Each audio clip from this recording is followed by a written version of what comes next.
ಸತಿ ಎಂದರೆ ಏನು? ಪತಿ ಎಂದರೆ ಏನು? ಇದರ ಅರ್ಥ ಗೊತ್ತಾಗಬೇಕು ಮೊದಲು. ಹೌದು. ಈಗ ಇದು ವಾಡಿಕೆ ಮೊದಲಿಂದ ಬಂದಿದೆ, ಅದು ಆವಾಗಲೇ ಬ್ರಹ್ಮಗಂಟು ಅಲ್ಲಾಗಿದೆ, ಇಲ್ಲಿ ಫಿಕ್ಸ್ ಆಗಿದೆ, ಅದು ಸೆಕೆಂಡ್ರಿ.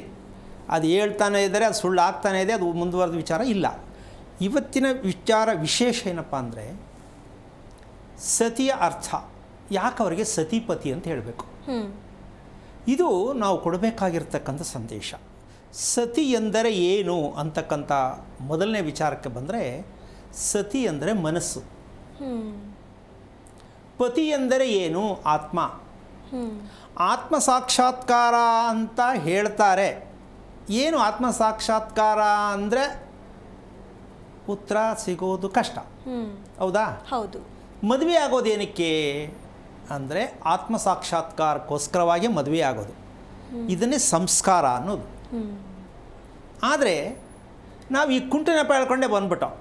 ಬ್ರಹ್ಮ ಬರೆದ್ಬಿಟ್ಟವನೇ, ಅಲ್ಲಿ ಬರೆದ್ಬಿಟ್ಟವನೇ, ಮದುವೆ ಇತ್ತು, ಬ್ರಹ್ಮಗಂಟಿತ್ತು, ಆಯಿತು ಅಂತ ಹಿಂಗೆ ಹೇಳ್ಕೊಂಡು ಕಾಲ ಕಳೀತಾ ಇದೀವಿ ಹೊರತು ನಮ್ಮ ಪಾತ್ರದಲ್ಲಿ ಅರ್ಥ ಗೊತ್ತಾಗಬೇಕಲ್ಲ. ಹೌದು. ಹೆಂಡತಿಗೆ ಅರ್ಥ ಏನು, ಗಂಡನಿಗೆ ಅರ್ಥ ಏನು, ಸತಿ ಅಂದರೆ ಏನು, ಪತಿ ಅಂದರೆ ಏನು, ದಾಂಪತ್ಯ ಅಂತ ಯಾಕೆ ಹೇಳಬೇಕು, ಇದು ತಿಳಿಸ್ಬೇಕಲ್ವಾ ಮದುವೆ ಆಗೋರಿಗೆ. ಹೌದು ಗುರುಗಳೇ. ಇದಕ್ಕೇನು ಹೇಳ್ಬೋದು ಅಂದರೆ, ಹೆಣ್ಣಿನ ಜೀವನದ ಗುಟ್ಟು ಯಾವುದು? ಹೆಣ್ಣಿನ ಜೀವನದ ಗುಟ್ಟು ಯಾವುದು ಬೇಕಲ್ಲ? ಹೌದು, ಬೇಕು. ಈಗ ಹೆಣ್ಣಿನ ಜೀವನದ ಗುಟ್ಟು ಯಾವುದು? ಯಾವುದಿರ್ಬೋದು? ಈ ರಹಸ್ಯಕ್ಕೆ ಕಾರಣಕರ್ತನಾಗಿರ್ತಕ್ಕಂತಹ ಶ್ರೀಮನ್ನಾರಾಯಣನ ಪಾದ ಕಮಲಗಳಿಗೆ ಕೋಟಿ ಕೋಟಿ ನಮನಗಳ ಅರ್ಪಣೆಯನ್ನು ಮಾಡಿ ವಿಷಯಕ್ಕೆ ಬರೋದೇ ಆದರೆ, ಹೆಣ್ಣಿನ ಜೀವನದ ಗುಟ್ಟು ಯಾವುದು ಅಂದರೆ ಮುಟ್ಟಿನ ದೋಷ. ಇದು ಸರಿಯಾಗಿ ಕರೆಕ್ಟಾಗಿದ್ದರೆ ಹೆಣ್ಣಿನ ಮನಸ್ಸು ಚೆನ್ನಾಗಿರುತ್ತೆ. ಒಪ್ಕೋಬೋದಾ? ಹೌದು ಗುರುಗಳೇ. ಹೆಣ್ಣಿನ ಮನಸ್ಸು ಚೆನ್ನಾಗಿರಬೇಕಂದ್ರೆ ಮುಟ್ಟಿನ ದೋಷ ಸರಿಯಾಗಿ ಇರಬೇಕು, ನಡೆಯಬೇಕು. ಹೌದು. ಈಗ ನಡೀತಾ ಇಲ್ಲ, ನಡೀತಾ ಇದೆ. ವ್ಯತ್ಯಾಸ ಏನು?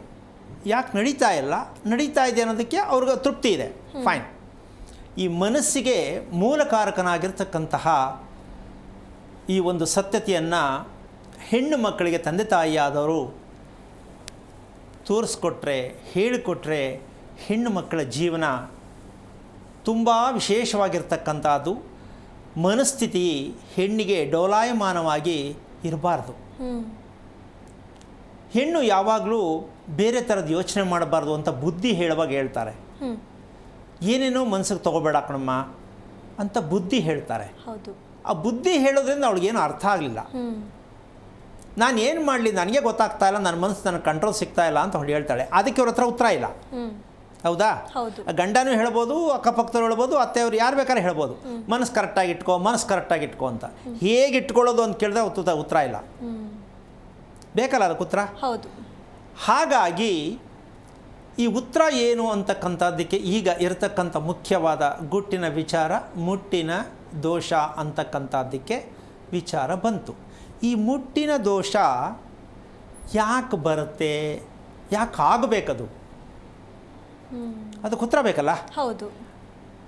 ಮುಖ್ಯ ಹೌದು ಅಂದ ಮೇಲೆ ಅದು ಯಾಕೆ ಸರಿಗೆ ಆಗ್ತಾ ಇಲ್ಲ, ಅದಕ್ಕೆ ಹಲವಾರು ಕಾರಣ ಕೊಟ್ಕೋಬೋದು. ಅದೆಲ್ಲ ಸತ್ಯ. ಮೂಲ ಗುಟ್ಟು ಯಾವುದು ಅಂದರೆ, ಹೆಣ್ಣಿಗೆ ಅತಿ ಮುಖ್ಯವಾಗಿ ಏನೆಲ್ಲ ಅಲಂಕಾರ ಮಾಡಿದರು, ಎಷ್ಟೆಲ್ಲ ಅಲಂಕಾರ ಮಾಡಿದರು, ಹೇಗೆ ಅಲಂಕಾರ ಮಾಡಿದ್ದರು, ತಲೆಯಲ್ಲಿ ಮುಡಿಯಿಲ್ಲದಿದ್ದರೆ ಅಲಂಕಾರ ವ್ಯರ್ಥ. ಹೌದು. ಹೌದಲ್ಲ? ಹೌದು. ಅದರ ಮುಂದೆ ಇನ್ಯಾವ ಅಲಂಕಾರ ಇಲ್ಲ. ಅದಕ್ಕೆ ಸಂಬಂಧಪಟ್ಟ ಹಾಗೆ ಇವತ್ತಿಗೂ ಇದೆ, ಅದು ಹೋಗಿಲ್ಲ. ಆದರೆ ಏನಿಲ್ಲ, ಜಡೆ ಇಲ್ಲ. ಏನಿರಬೇಕಿತ್ತು? ಜಡೆ ಇರಬೇಕಿತ್ತು. ಜಡೆ ಬೇಕು ಅಂತ್ಯ ಬೇಡ ಅಂತೀವ? ಬೇಕಲ್ವಾ? ಜಡೆ ಏನಕ್ಕೆ ಬೇಕು ಪ್ರಶ್ನೆ. ಜಡೆ ಯಾಕೆ ಬೇಕು ಅಲ್ಲ. ಇವತ್ತಿನ ಒಂದು ನಡೀತಾ ಇರ್ತಕ್ಕಂಥ ಒಂದು ಪ್ರಕ್ರಿಯೆಗಳಲ್ಲಿ ಹೇಗಿದೆ ಅಂದರೆ, ಅದೇನು ಜಡೆನೇ ಯಾಕೆ ಹಾಕೋಬೇಕು, ಅದೆಲ್ಲ ಹಳೆ ಕಾಲದಂಗೆ, ಜಡೆ ಏನಕ್ಕೆ ಬೇಕು ಅಂತ ಇವತ್ತಿನ ಮಕ್ಕಳು ಪ್ರಶ್ನೆ ಹಾಕಿದ್ರೆ ತಾಯಿಯಂದಿರು ಉತ್ತರ ಹೇಳಿ ಗೊತ್ತಿರಬೇಕು. ಹೌದಾ? ಹೌದು. ಏನಕ್ಕಿರಬಹುದಮ್ಮ ಆ ಜಡೆ? ಅತಿ ಮುಖ್ಯ ಹೆಣ್ಣಿಗೆ. ಏನಕ್ಕಷ್ಟು ಪ್ರಾಧಾನ್ಯತೆ ಕೊಡಬೇಕು ಅಂದರೆ ಅಟ್ಲೀಸ್ಟ್ ಏನಾದ್ರು ಹೇಳೋಕ್ಕಾಗತ್ತಾ ನಿಮಗೆ? ಜಡೆಯಿಂದ ಹೆಣ್ಣಿಗೆ ಉಪಯೋಗ ಇದೆಯಾ ಇಲ್ವಾ? ಇದೆ ಗುರುಗಳೇ. ಏನು ಉಪಯೋಗ ಇದೆ? ಅಂದರೆ ಜಡೆ ಒಂದು ಲಕ್ಷಣ ಹೆಣ್ಮಕ್ಳಿಗೆ, ಅದೊಂದು ಶೃಂಗಾರ ಗುರುಗಳೇ. ಓಕೆ ಫೈನ್, ಅದು ನೀನು ಹೇಳಿರ್ತಕ್ಕಂಥದ್ದು ಸತ್ಯವೂ ಹೌದು. ಅದು ಶೃಂಗಾರ ಶಾಸ್ತ್ರದಲ್ಲಿ ಅದು ಒಂದು ಭಾಗ ಕೂಡ. ಆದರೆ ಅತಿ ಮುಖ್ಯವಾಗಿ ದೇಹವನ್ನು ರಿಪೇರಿ ಮಾಡ್ತಕ್ಕಂಥ ಶಕ್ತಿ ಆ ಜಡೆಗಿದೆ. ಇಡೀ ದೇಹವನ್ನು ರಿಪೇರಿ ಮಾಡ್ತಕ್ಕಂಥ ಶಕ್ತಿ ಜಡೆಗಿದೆ. ಪ್ರಪಂಚಕ್ಕೆಲ್ಲ ಭಗವಂತ ಪ್ರಾಪಂಚಿಕವಾಗಿ ತುಂಬ ತುಂಬಿದ್ದಾರೆ ಭಗವಂತ ಅಂತ ನಾವು ಕೆಲವು ಸಂದರ್ಭದಲ್ಲಿ ಹೇಳ್ತೀವಿ. ಹಾಗೆ ನಮ್ಮ ದೇಹದ ತುಂಬ ಆ ಭಗವಂತ ಇರ್ತಾನೆ, ಇದ್ದಾನೆ, ಒಪ್ಪೋದಲ್ಲ?